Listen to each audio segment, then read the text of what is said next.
Hi, loved ones. Welcome back. If you guys are here today, I'm assuming you were on yesterday and you're looking forward to the live remedy. You guys are already on point with your faces. And one thing that we asked is please put your questions in the chat. I know that with these live remedies, more are going to come up. And please make sure that the wording is very accurate and it's not a lengthy answer. That way we can answer them more quickly. And as you know, this will also be posted on YouTube. Pretty much that's all I got because you guys are on point and you're regulars. So enjoy.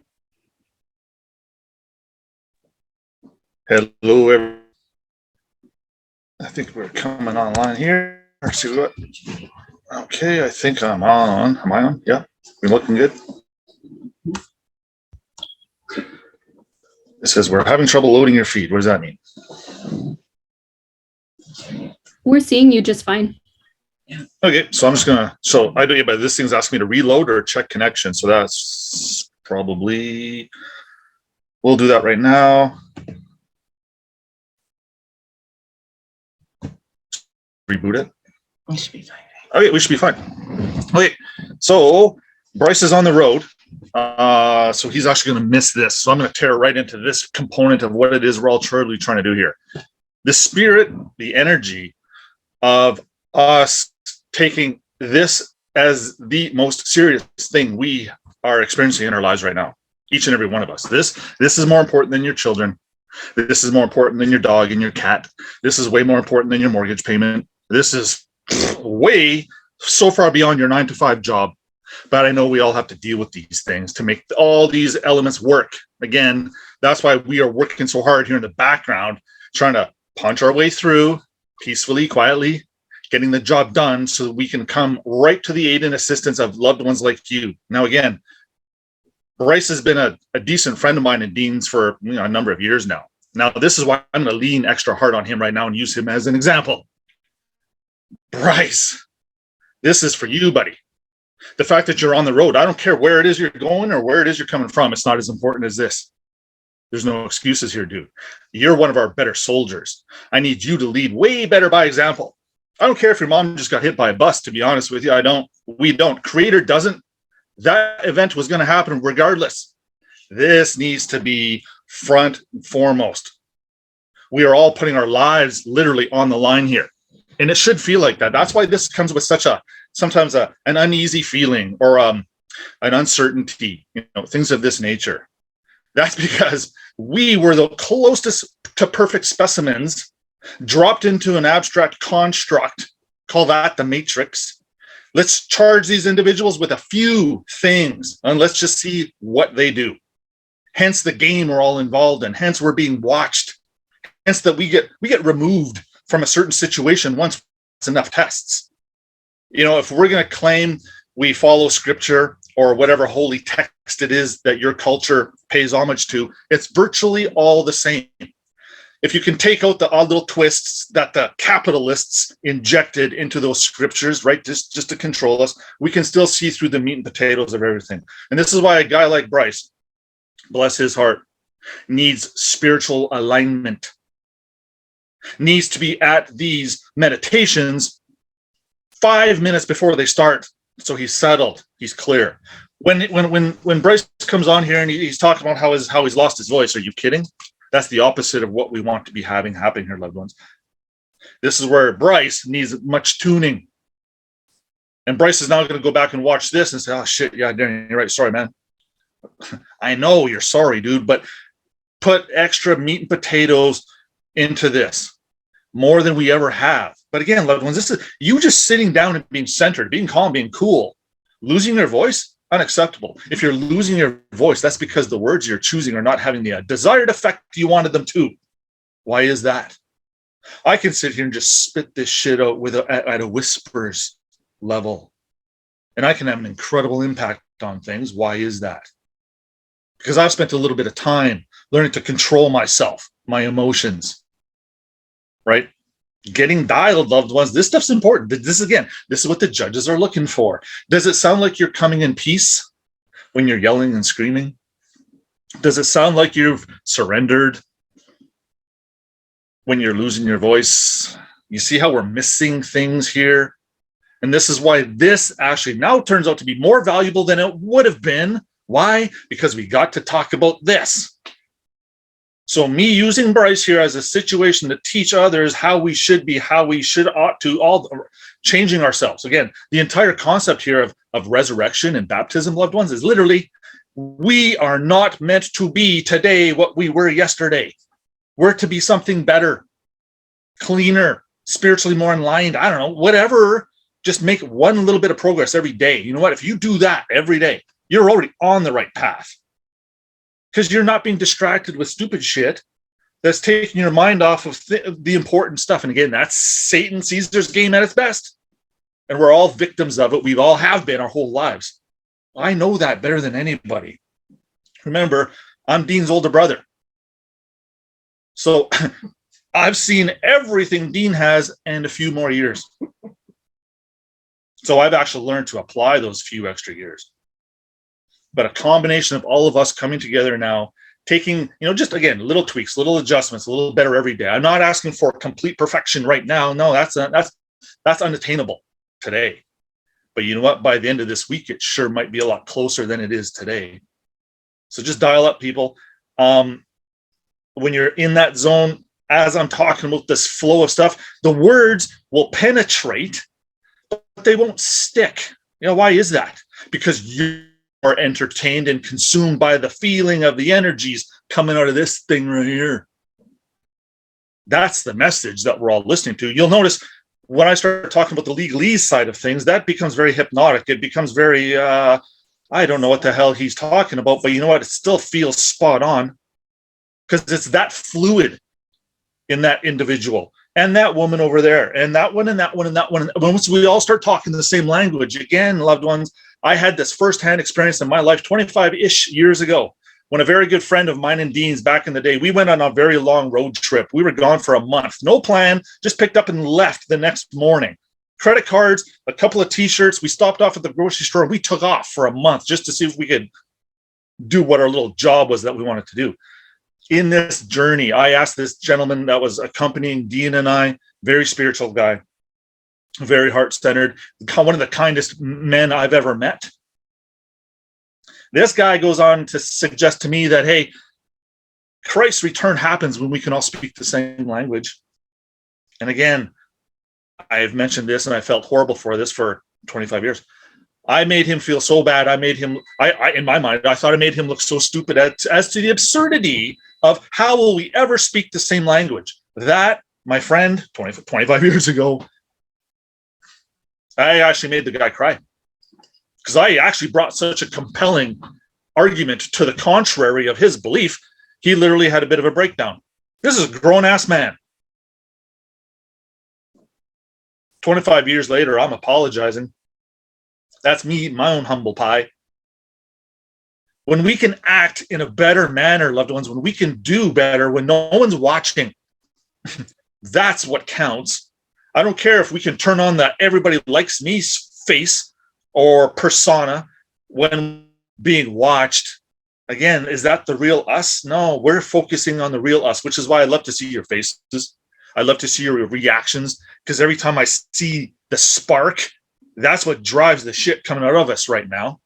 That's why I get out of bed a little extra early every day, go to bed a little extra late every night. Why? Because this stuff, it doesn't get dealt with until it's dealt with. And it's a very powerful force, loved ones. And that's why you're all right now. So back to the Bryce scenario again. I'm just trying to hammer some ideas into all of our heads here. Take this idea of doing better. And hey, I'll tell you what, if you're not going to do it today because you got too much life commitment, inspire somebody else to do it. Get them to do it for you then. How's that? At least you put some kind of intent forward with goodness really wrapped behind it. That is the little trigger event that gets you in a position where you can hear these words quicker. You can assimilate this paperwork and you can say, oh, okay, Darren, I gotcha. But with also such chief facts must be stated as manifest that proper notice was given to and by the parties complained of concerning the matters complained of, and that good consideration and sufficient liabilities attached. There, once we can prove that, it's over. We win. that is the technical red version we're always talking about. This is the stuff where we don't really need to be able to say this, but we need to be able to do it. I can help interpret, okay, what did that actually say? Okay, so when we're dialing in our affidavits, which is what today's episode's about, I'm about to screen share another version because I have an opening paragraph in this affidavit that really locks our situation down. It describes the titles, it describes intent, it's moving A to B, it's sufficient in nature and character, like it's doing some stuff. So again, I don't think there's a single paragraph in this affidavit that is the same as the one that I posted the other night. So that's how much this stuff can evolve. That's how fluid it is. We can really compress this stuff right down, and literally, loved ones, based on the paragraph you're about to see, it's a little bit condensed, right? But it's cropped to both dimensions. So it's a little squished. But with that element and maybe just a few more paragraphs, really, that's all our affidavit has to be. Literally a page, maybe a page and a half. If we take 40 pages to try to get our message across, again, mine and Dean's failing. We're not doing a very good job getting that message across if it takes us 40 pages. So you know what? Let's just get right into it here. I'm going to try sharing my screen on my own for the first time, see if I can do this. Come on, baby. Hang on. Okay, yep. That's the one I want. And then I want to do this. Okay, so... Aha.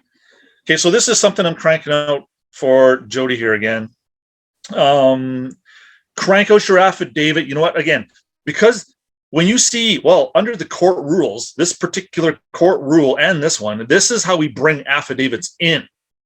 Don't be afraid of using that as a title or as a part of your commencement of your affidavit. Why? Because as soon as a notary sees this, as soon as a lawyer sees this, as soon as a judge sees this, as soon as a clerk sees this, that shit grabs their attention because they know it's coming from within their scope of what they've been immediately trained to do. So again, this is going to help set the stage, get our stuff in there a little bit quicker. Style of proceeding. Okay, so this, you would actually delete this. You would literally, right, get rid of style of proceeding because why? This is the style of proceeding. So the being, hey, I intend or may do one day, take this affidavit and use it for court purposes at some level. So this affidavit is in support of a notice of intent. Notice of intent is basically a standalone notice. You could literally have a separate page drafted that's titled Notice of Interest and then describe stuff. That could be attached into a schedule later or as an exhibit. Okay, so that's one method of opening this door here. The notice of intent is important. Notice of private appointment of trustees. That implies there's a trust in place. You can't appoint new trustees if there's no trust. If there's no trust, there's no need for new trustees. So you see how you got to have the trust first. This is you as a result of us coming into information. I know now, Your Honor, to express a trust.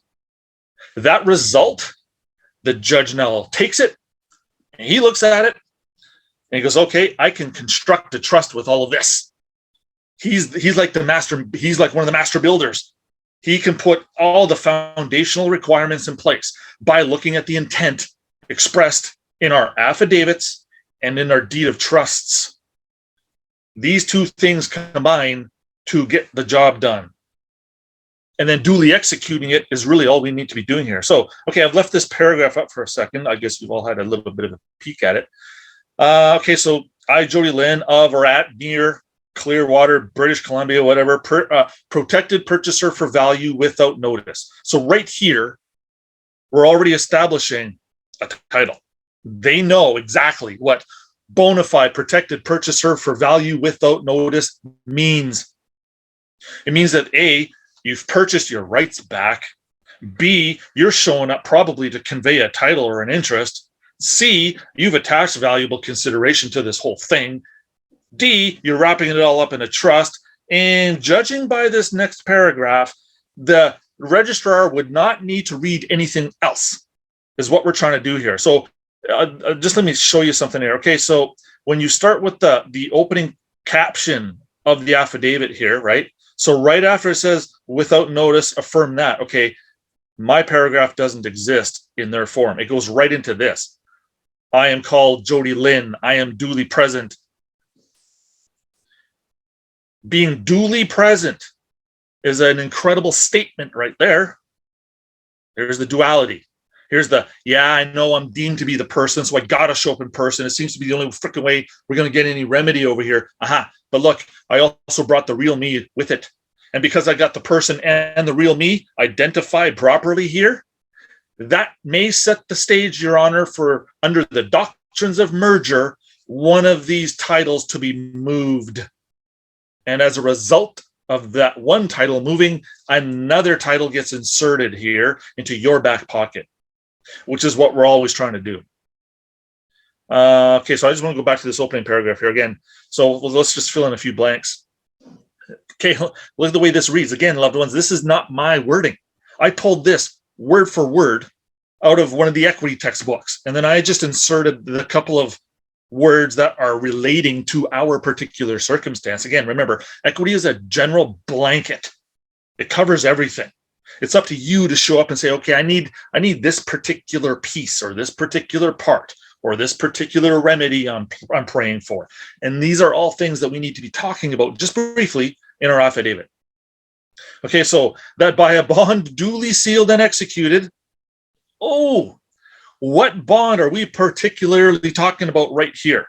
The fact that we're talking about a perfected interest attached to a bond, that birth certificate, backing or giving value to my claim means I cannot be acting in person. Persons bring no value to their contracts.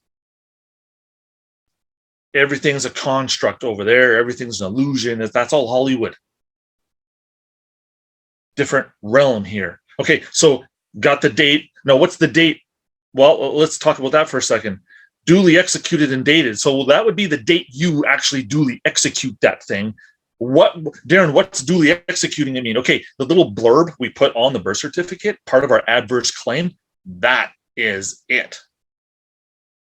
That becomes the execution part. And as soon as you sign it with a date on it, boom, whereof the condition was a perfected interest in a particular certificated security in registered form,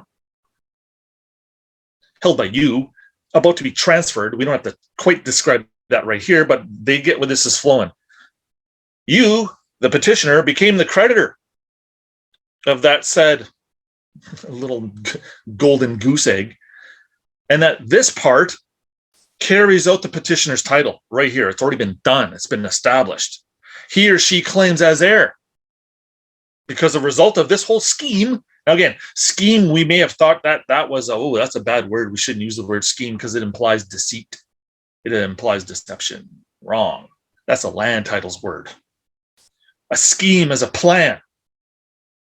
A plan. What do you got? Draw it for us. Give us some measurements. Give us some elevations. Give us some precept of what it is you want to do so that we can look at it, do a survey.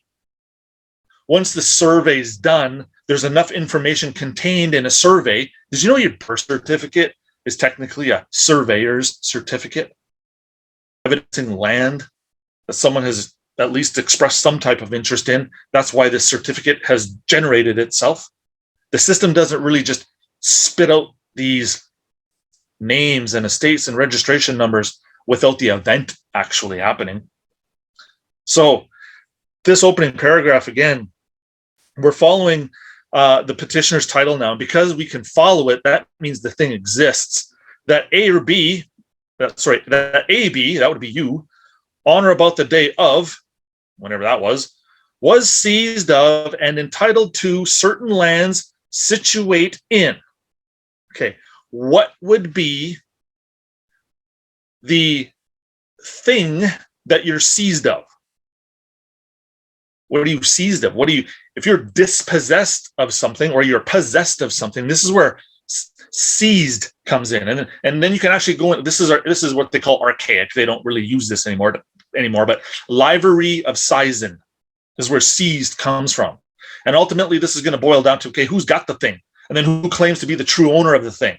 And we're talking about transfers again. That's why land titles is so important, which is why Satan, his little angle here was, okay, slice them from the ability to express themselves as being connected to the land, because only an heir, H-E-I-R, an heir, an heiress of an estate, the heir of an estate is the only thing that can be connected to the land.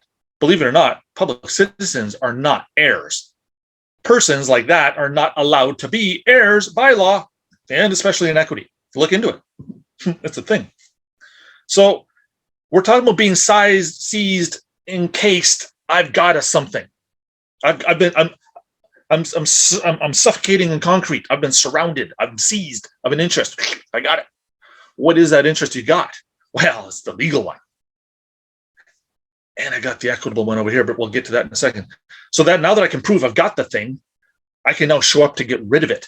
How you came to get the thing is actually pretty important, though. Yeah, we're born with certain parts of this. Yeah, certain other parts show up in the mail. And then through the grace of our Father above, injecting us with all this wisdom, Your Honor, I came up with this scheme. What do you think? The judge actually goes and approves what it is you're scheming to do. Talk about our scheme in our affidavit. The affidavit is what gets the scheme into the courthouse so the judge can look at your scheme. It all has to arrive in an affidavit. Imagine an affidavit is just a box. And inside this box, you got stuff. Now, usually, the public has access to your box.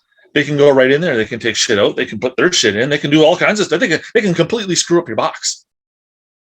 And you've given them the right to do it, which is why we can't come forward and complain later. But rather than complain and be belligerent and then all that other kind of shit we know now not to do, we know we express these trusts. So what this right here, loved ones, this opening paragraph, it's establishing titles, it's establishing positions, it's suggesting something like a trust is coming down the pipe. As soon as the clerk reads this, they know, that the said you, previous to your disposition of a security interest, made and intended to create a trust. Oh boy, this is already getting down such a legal path through equity that they know they got to turn on, put on a different hat, go reach for that stamp, blow the dust off of it, because that's the equitable chancery stamp. Get that one. Public's not entitled to that. But this character seems to be, because there's a lot of meat and potatoes going on right here. And because you keep showing, look at this, right again. So which was duly attested by, as law required. So again, these are, every word in here is a silver bullet. Okay, except for and the and of. And even sometimes those words are more important than we think. Go do a little bit of research on some of these words. Almost all of these are going to be in the glossary anyway. Whether they're there, are there right now or not remains to be seen. Doesn't matter. Again, that glossary is to ever evolve. As we come up with more input, that thing just expands. Different levels of these words. So for the crayon individuals can roll in and say, okay, what the hell does disposition mean? And we're getting some questions on where you're getting and pulling this information from. So can you explain that, please? This one, I think we actually have the PDF of this book. And I think Kim can put that up for everybody. Okay, so this one is Original Bill in Chancery by some George Farron, Esquire, with notes and references to American and other authorities. This one is Drawings and Answers, the Rules of Practice for the Courts of Equity of the United States. So that's where this ultimately comes from. Now again, but remember, loved ones, just because it comes from the US means it's applicable everywhere. The United States was created in equity. Equity came from England back in the day to, boom, create the United States. The common law side of England came that little creation and wanted it to become registered, wanted to become again under the umbrella of the common law system. That's what the Civil War is all about. You got one side doing equity, you got one side doing common law, and these guys are now killing each other. As it turns out, England prevails. But the South accomplished a lot of pretty cool shit too. So at the end of the day, again, another banker's war trying to protect the at-law side. Because if the bankers just were smarter about this and let us, manage and help manage our affairs here, which is what they're actually set up to do on standby. Don't get me wrong. They don't want to be eliminated from this quantum equation. They're desperately trying to figure out how to be still a part of it. Now that's where we can actually come in and we actually become the glue. When we're moving certificated securities around, or when we're paying securities into court, that's into the bank. Now the judge has the ability to do something with the security, turn it into money. Now that money goes out the other door. That's the entire function of the courthouse, dealing with bonds, securities, persons, corporations, treasury issue. It's all commerce. There's very little justice in there. This is an economic machine. This is not what we think it is. But when we've been programmed as such, as through the public system and as kids and we come up with these ideas in our own head, and they know that those ideas are in our head, and then they have no problem steering that, and we just go along for the ride. So here we are doing what it is that we're gonna get things set straight here, set the record proper, settle these titles, remove that cloud. Okay, what were we talking about? Okay, duly attested as required by law, and it has been duly proved by the statements herein, this affidavit. And as such, any attached exhibit thereto, marked A1, A5, whatever it is we're doing, and schedules backing the exhibits, being a part of this scheme. Again, we had to literally, now Darren, do we really have to do it all like this? How did Dean get himself out of solitary confinement? Did he do it all? No, he didn't do it all like this. But ultimately, that's why Dean got out of solitary confinement and then went back to jail 6 months later. Because again, didn't get the nuts and bolts put into place, which is what Bryce is going to be doing here right away, which is what we're trying to do with this affidavit. All Bryce needs to do at this point is say, Your Honor, the evidence is before the court. I don't need to say another effing word. I know what ought to happen. And I know you would think, Your Honor, that given what's manifest before the court, you would have no problem closing this public court file for whatever public reason it is you need. I've already pled guilty to the facts. Good, boom, find it. Past sentence now done, over, correct? Sure. And then let's reconvene in 15 minutes where I know you can see the substance of what I'm doing here.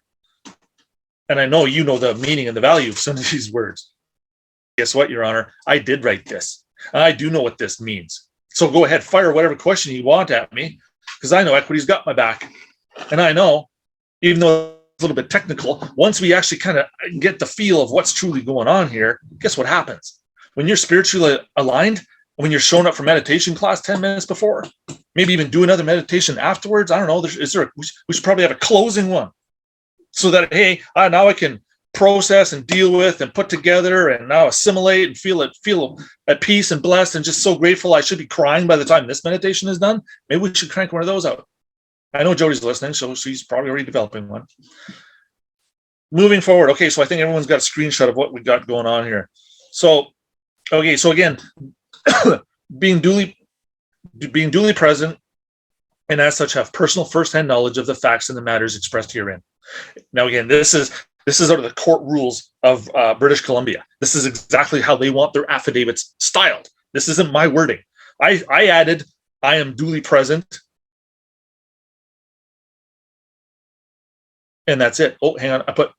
I put, because typically they have I, comma, Jody, Lynn, and then they go right into it.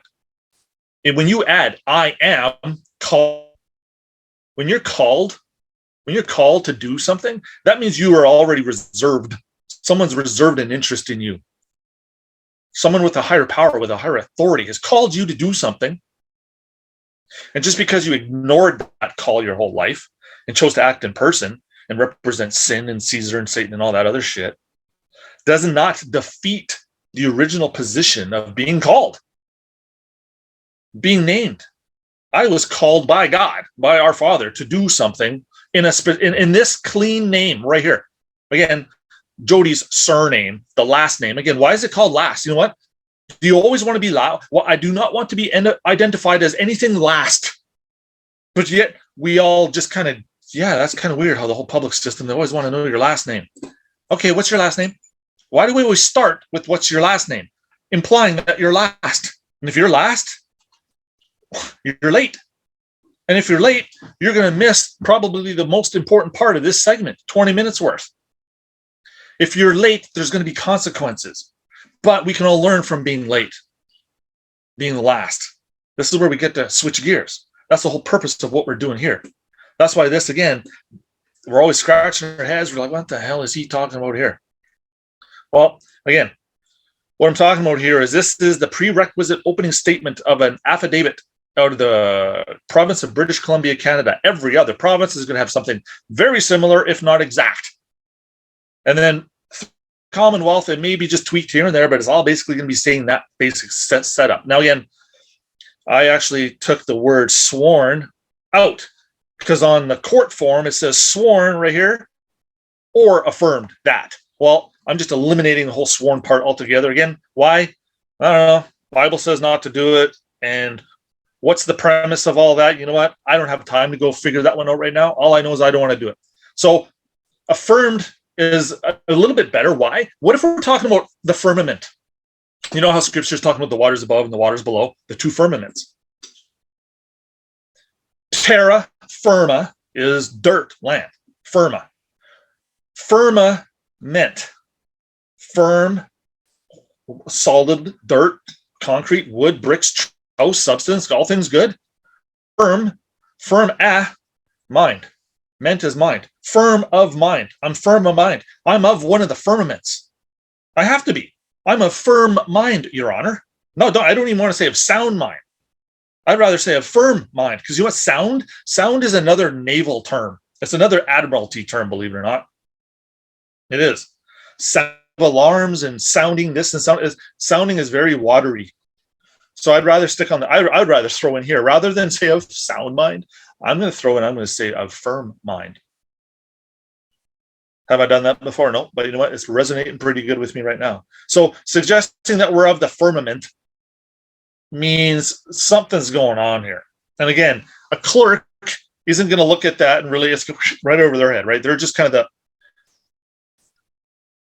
the A to Z must be exactly like this, on to the next level. That's their frontline job. That's what they do. It's the judges and senior clerks and things that have been around the block. You know, these people would actually see these little key words and actually start to see a little bit of humor mixed into this.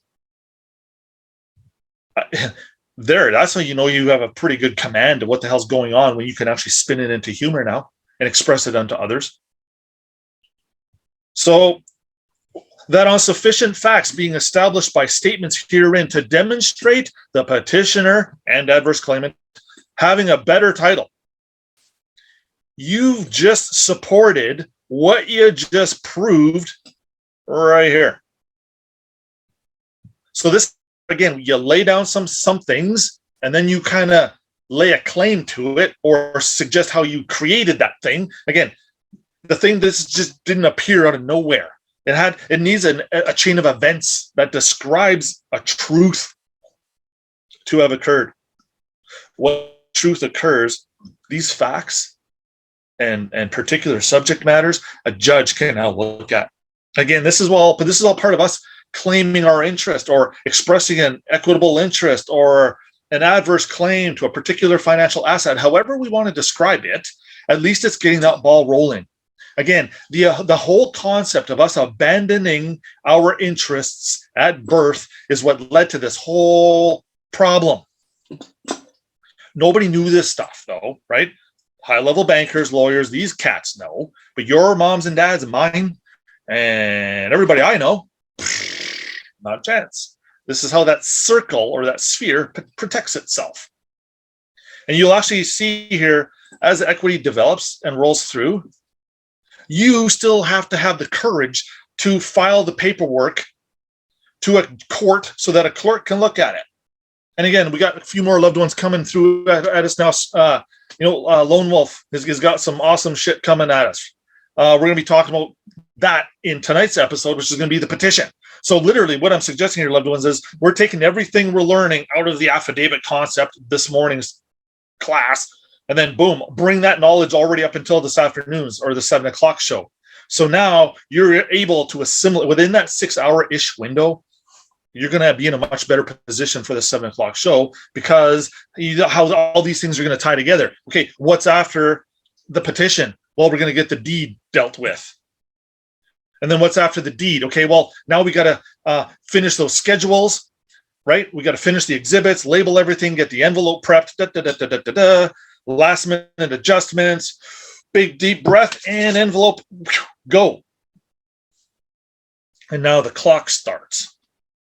So again, although I'm coming at you, loved ones, right now, this is as red as it gets. It only gets easier from here. I might just throw in the odd more little thing here, like when we start talking about fee simple absolute, the fee simple, this fee, we need to understand and come to comprehend what this fee means. I'm going to talk about that in tomorrow's portion of the affidavit school. And then again, bring it on up to tomorrow evening's version of the petition school. And then by then, get ready, because the deed's coming right around the corner. So between now and Tuesday, for when Bryce needs to be in appearing, we need to have all this done, restructured, and ta-da. So again, clock's ticking. So again, Lone Wolf's coming at us tonight with a slightly different perspective, but we're going to be mixing that in as well, because you're going to start to see a very similar pattern to the remedies, because of the same problem we all have at law, the same problem that we've created by not expressing an interest in something that's ours, that's sitting on a shelf collecting dust, that someone should be using it. Someone should be, taking advantage of this thing. Again, that's why we have that thing called equitable waste. We'll talk about that more in depth. So again, when we're coming with the title of protected purchaser, this bona fide event, that's a big word in the legal world, with power to appoint, that's huge. It's saying that, yeah, you've perfected an interest, you're entitled, you've actually got some power all of a sudden because you did something and you can prove it. And now that I got a something, I can already appoint. So before you start asking me, not you people, pretend I'm talking to a lawyer. So before you start asking me any ridiculous questions, may I refer you to, boom, Master Johnson at the Kelowna Courthouse. Registry number, blah, blah, blah, blah, blah. You actually you can literally grab that lawyer and suck him into your trust. Why? Because he's already expressing an interest in it. He's standing there as a party in interest. He's some type of party of record to this event where they're trying to administrate my estate, profit from it, and then hold me liable to pay for everything. Well, it kind of sucks to be that guy. Well, yeah, but you know what? Part of the deal when we all volunteer to act in person. It's part of a punishment. Whenever you hear the word person, associate that with the word punishment for now. But here's the beautiful part. We get to take a punishment off of us and now stick it onto the party that was supposed to have that. They're happy. You're happy. The judge is happy. Everyone's happy. And because of this, we're rewarded. Keyword reward. You got a ward situation, as in guardian ward relationship, because we're still a lunatic because we've never expressed an interest in something so valuable. Only an idiot would do that. That's us over there on the public side of the fence. And for those that know, they're not allowed to tell us. And here's why. Right after the Emergency Banking Relief Measures Acts and all that shit that they passed in 1933-ish, the next thing that they ran through legislation in Parliament is all the Secrecy Acts, where they now swear extra oaths saying that they're not going to talk about this shit, ever disclose it, And if they are caught doing that, they actually get into a little bit of trouble because they don't have the same protections anymore, because now they're actually subject to an equity court. And believe it or not, loved ones, the equity courts are way more severe than the public ones, and they're way more merciful. So that's why it's able to maintain its balance. It's properly checked, it's properly balanced. It's more spiritually driven. It's not economically driven. Why would we be economically driven when you have access to your treasury account. See? No. It's the opposite. We're not attracted to the filthy lucre anymore. Why? Because you have dominion, my friend. What's dominion worth to you? Do you think you can even put a dollar sign to that? I'm going to suggest you can't. So this is going to go on. Okay, so we're talking about certain perfected interests, and that you're properly disposing of the same security interest attached to collateral. Again, this is land titles wording. When you're attaching to collateral, you must use the word listed. Again, another another legal naval term. Naval, that belly button again. Cords being attached right through the navel. That's why the waters, and again, all this birthing process, titles, ships, all that. There's so much history here. Mothers giving birth. Yeah, it's pretty cool if you dig into it a little bit. But when we're properly disposing of an interest, that means that we are divesting. Properly disposing of an interest attached to collateral listed, again, that naval term, as the all caps registration. That's the certificate. That's the property that's being listed. A real estate agent gets this. When you list a property for sale, what happens? There's a mechanism in the background. Some type of event is about to happen. Certain criteria is about to be registered somewhere. It's about to be, captain's logged, star date, because that event is going to represent a whole bunch of interests from a whole bunch of different parties that need to be itemized, accounted for, tableized, what calibrated, whatever you want to call it, and then stuck in a vault somewhere so that it can be referred to later if a future event changes the scope and mechanism of that instrument. So this is what vital statistics, land titles. That's why they all have these such big buildings and all these federal government buildings where all they're doing is pushing paper around. What paper? What's all this paper? Where does it all come from? Us choosing this side of the fence, creating a whole thing, a whole construct for ourselves because we volunteered to do it. Again, we volunteered to participate in this show. That's what sets the stage for us to act in person, pretend I got the strings attached to me, the little marionette guy, for the rest of our lives until we figure out how to reach up. Well, until we figure out how to create scissors, and then we'll cut those cords and then do something like run away, surrender, fix our problem. So what we're talking about here is collateral is a very important word. Here's the certificate and the resulting portion and remainder thereby. Well, there's another bunch of stuff going on. The result is your mind having this idea. This is what we start to call an incorporeal hereditament. Incorporeal means spiritual. It means the legal system can't really get control of it. See? Equity can, though. Equity and spirit work together. Legal and sin work together. Which program did we sign up for? So that we're suggesting here that by my own devise, that's the scheme word, devised. I devised this whole plan through spirit guidance. That's where this is all coming from. And look, when we go do a little bit of research in a lot of these equity books and these legal texts and all this shit that we've been having to read for all these years, a lot of this stuff starts to make an incredible amount of sense really quickly. I know it's a little bit hard to read here and there. I trust me, loved ones. Sometimes I come across an equity paragraph and I go, I'll read that one later. You get a sentence into it, and they've talked about the same thing. They've talked about the same thing 3 different ways, and they've all these things are moving around and spinning. How do you even read that shit? Like, come on. Again, that's why I'm here to streamline and crayon this as much as we can. So again, I'm not crayoning this particularly right just yet. I'm getting the hard version down, the red version down. Tomorrow, I can actually start to crayon some of this stuff and actually make this simplified for us. So, and again, that's why these things are going to be evolving. And then tonight, over the rest of the course of tonight and up until the other programs showing up, Hey, Darren, look, I saw this guy use this as a particular part of his affidavit. What do you think? Fire it up. Let's take a look.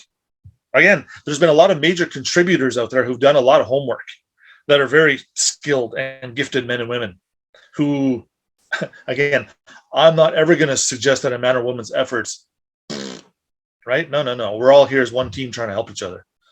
So I know you've had a chance to look at this. So this is just going to suggest, hey, I've got the power to appoint. I'm showing up to privately appoint a fiduciary trustee because I think I've created a trust. As a matter of fact, I know I've created a trust. Now, again, as soon as I start talking about a little bit of legal shit right here at the bottom, the Trustee Act, this is where I would say, remember the opening clause of our statement here? And where so stated, I have named the source of the information and believe the same to be true.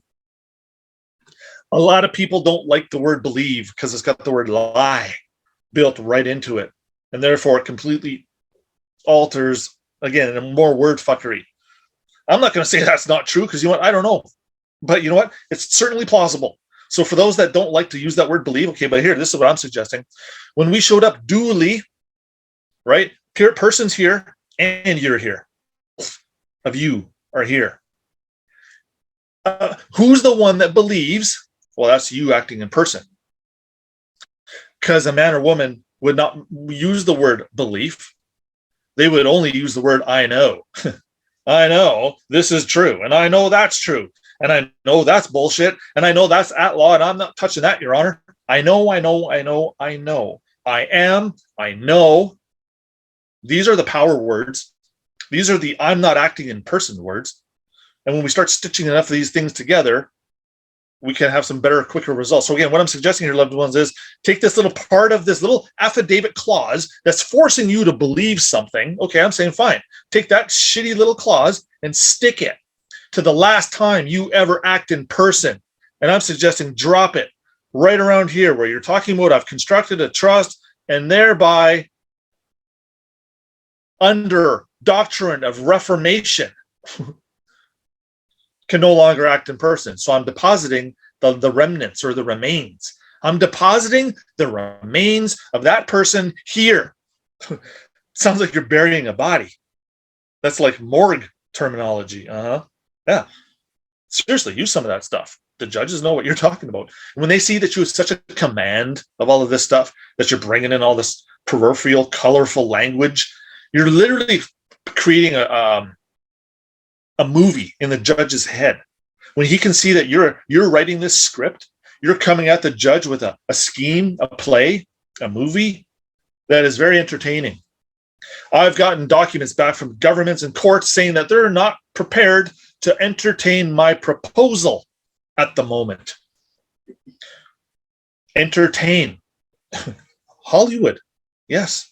They're not prepared to entertain my shit right now. What did they actually just tell me? I haven't transferred the security interest properly. I haven't unleashed them. I haven't released them. I haven't taken off the handcuffs. Again, when we do that subrogation, that's the handcuffs coming off of us, going on them. Believe it or not, they love being in their handcuffs. They're comfortable in that environment. They're comfortable in that realm. That's what they're waiting for. They're uncomfortable because you got something that belongs to them. So every time we walk into a public situation, they look at us going, no, there you are, the one that stole my shit. But this is why we can be easily forgiven, because it was an honest, innocent mistake. Again, at law does not let us correct that mistake. No. Try it. Bryce, or whoever's rolling into court next time. Your Honor, I wish to correct a mistake, error, or fraud. See what the judge says. I'm not going to try to predict that scenario, but you know what? He might say, we don't have time for that. What do you mean you just dismissed my whole... What? But again, that's how the judges maintain control of the public flow, by just ejecting or dismissing or not acknowledging our equitable stuff. And again, until we show up defeating the presumption of title, until we show up defeating or I was trying to think of a word to spin for indefeasible in there. When we crush that legal situation, wrap it up with a trust, give it to the proper parties. As soon as we prove that, we're entitled. As soon as we can prove we're entitled, now we have a better claim to equity because you have a better clean title. Where did that better clean title come from? Right here. That opening paragraph to your affidavit. That once a notary stamps this, the only thing left now is that this thing needs to be registered at land titles somehow. This is going to carry a lot of jam. So you have a claim here. You got something very valuable. Just because it's not registered does not mean it's not valuable. As a matter of fact, I'll pull it out of the legislation in British Columbia here, where it's talking about there's a certain native band, the indigenous people. In the land titles wording, it says this band cannot have their interests registered because their interests are unanswerable. That's the band acting in trust.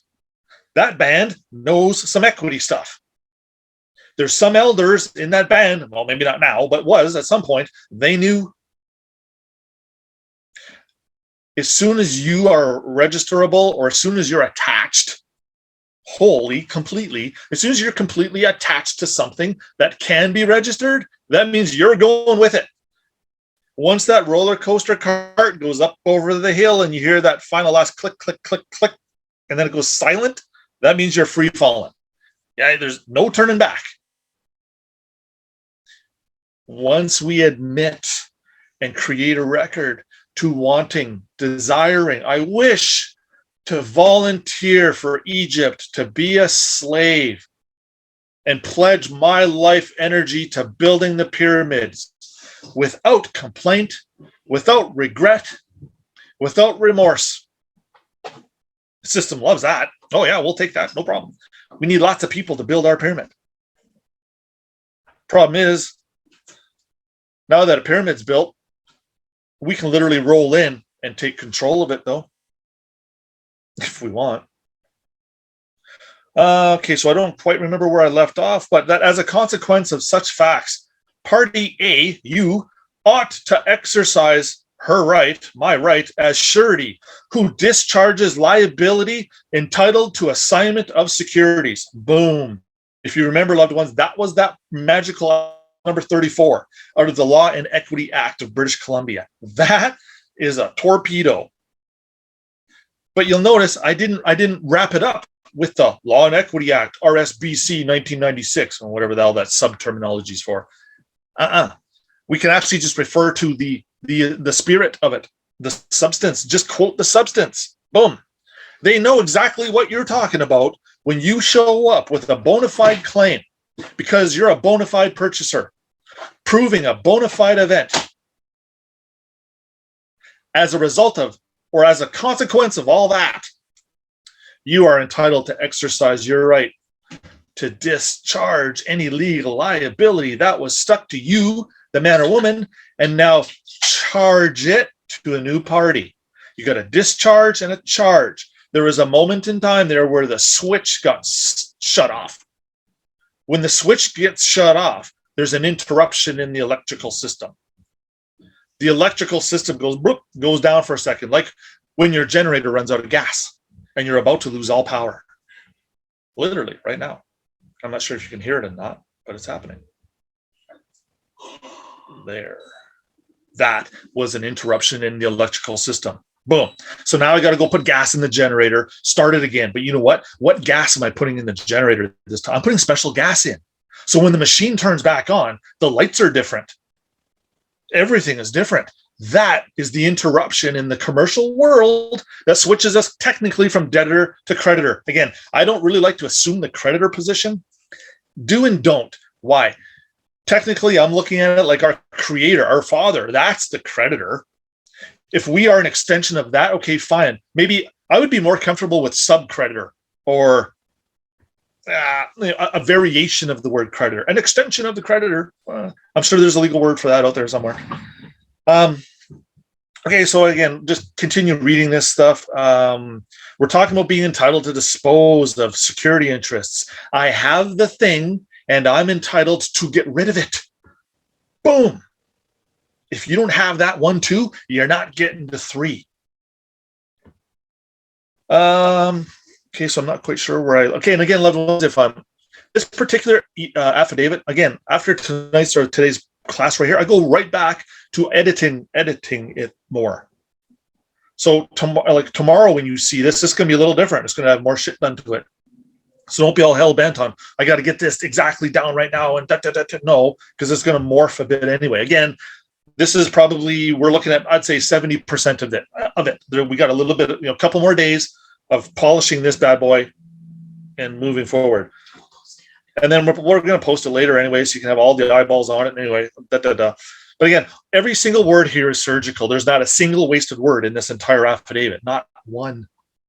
A particular certificated security and registered form and entitled thereby to grant, yeah, that's you, deliver, transmit, put into the possession of party B. And that such an equity does exist and that I am entitled to it and that now I claim such equity. Is there another man or woman out there that can rebut that? No. And here's why. Because they're acting in person. They're here. You're here. They're in the lower firmament. They're of soft, mushy mind. You're of firm mind. 2 different classes of water we're dealing with. As you know, we got some below and we got some above. Difference. So we're claiming that equity again. That's that 1-2 punch that I love. That party B, whoever you just appointed as being your personal trustee to your personal express trust, based on collateral attached to personal property. That was all personally dealt. See how the person is very involved with what we're talking about here thus far. So now this party B ought to be vested with the trusteeship duties to sequester and trace and marshal all trust funds as declared relative to account number. Put your bank account number here. Put your mortgage number here. Put your driver's license number here. Put your social insurance number here. Any numbers.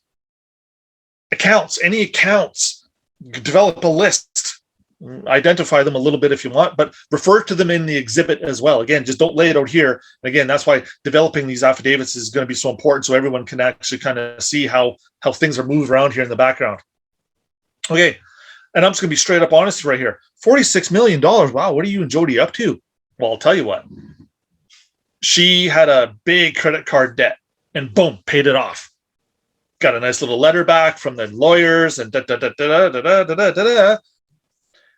Now we show up. Okay, so now that account is closed, right?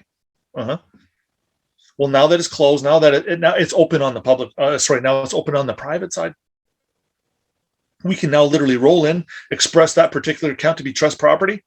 We create the value of it. They now go and they find $46 million worth. How? By selling the portion of the interest you gave them. Imagine your life estate's this. You gave them this. Enough to go sell it for $46 million. Boom. They're happy. They just got a principal amount. Just showed up as a credit on the books. Oh, they love this. Why? Because they're marshaling securities. They're sequestering. They're accounting. They're crediting. They had a substantial special deposit show up. A birth certificate and a coin and a trust and instructions. They can now monetize the shit out of this. It's way better than anything they've ever had before. This is the real deal. Oh, everyone's excited. Whereby my private records indicate that the above closed account is valued at X.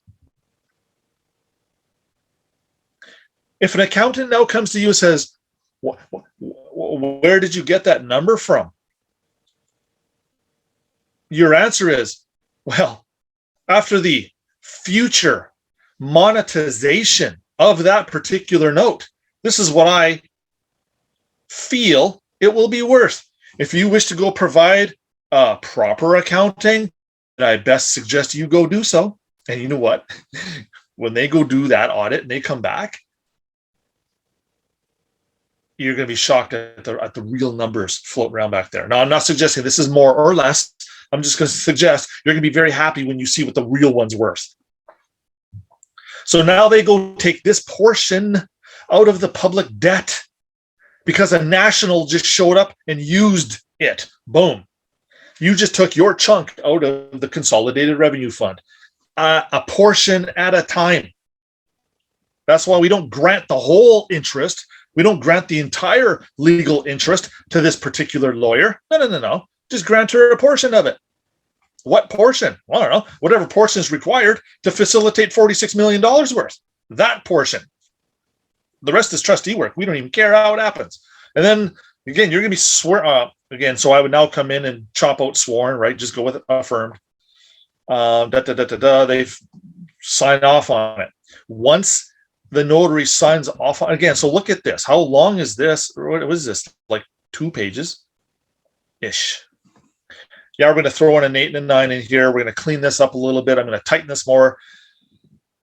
I won't be able to simplify this one for this particular one. We'll simplify versions of this as we go. But for this one, I got to maintain the rigid, factual, technical.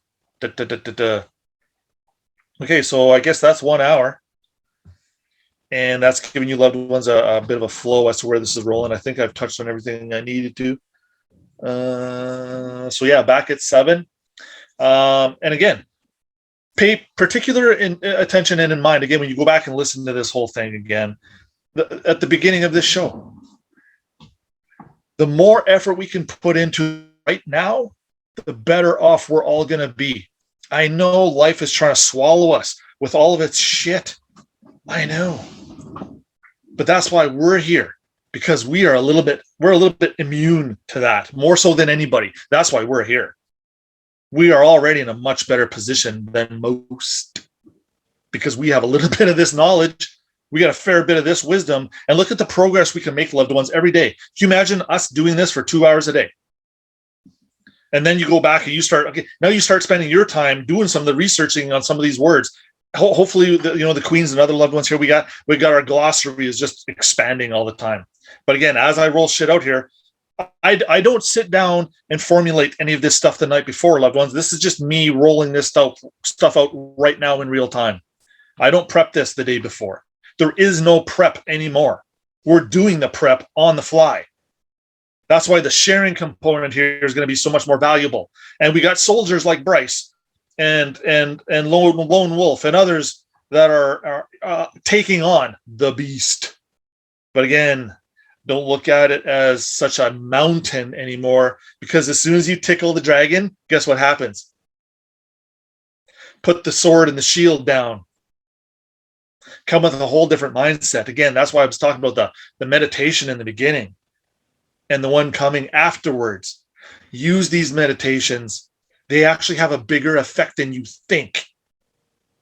They really do. I'm not shitting you. I wasn't a big believer in these things until I met Jody. I never meditated at all. I found what I was doing, though, was I was meditating all the time on the fly. That's why, again, Dean will tell you, yeah, Darren just never seems to ever get mad at anything, no matter what happens. Always staying in control. Always.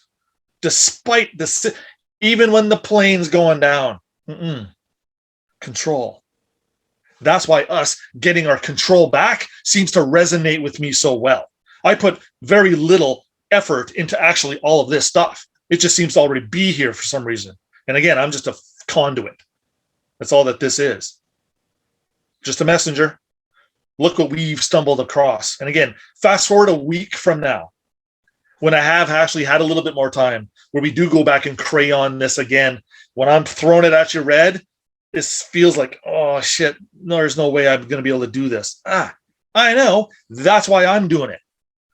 I'm focusing on getting the green to yellow. I can get you to get to yellow. You know what? Success. Victory. Don't stay in green. Don't stay there.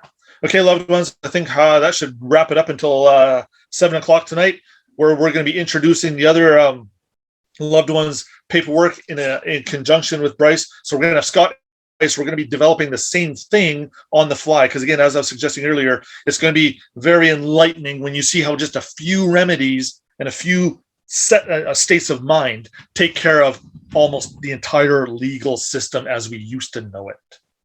Okay, loved ones. So may we suggest you show up on time, please. We'll see you at 7. Thank you. Right, everybody.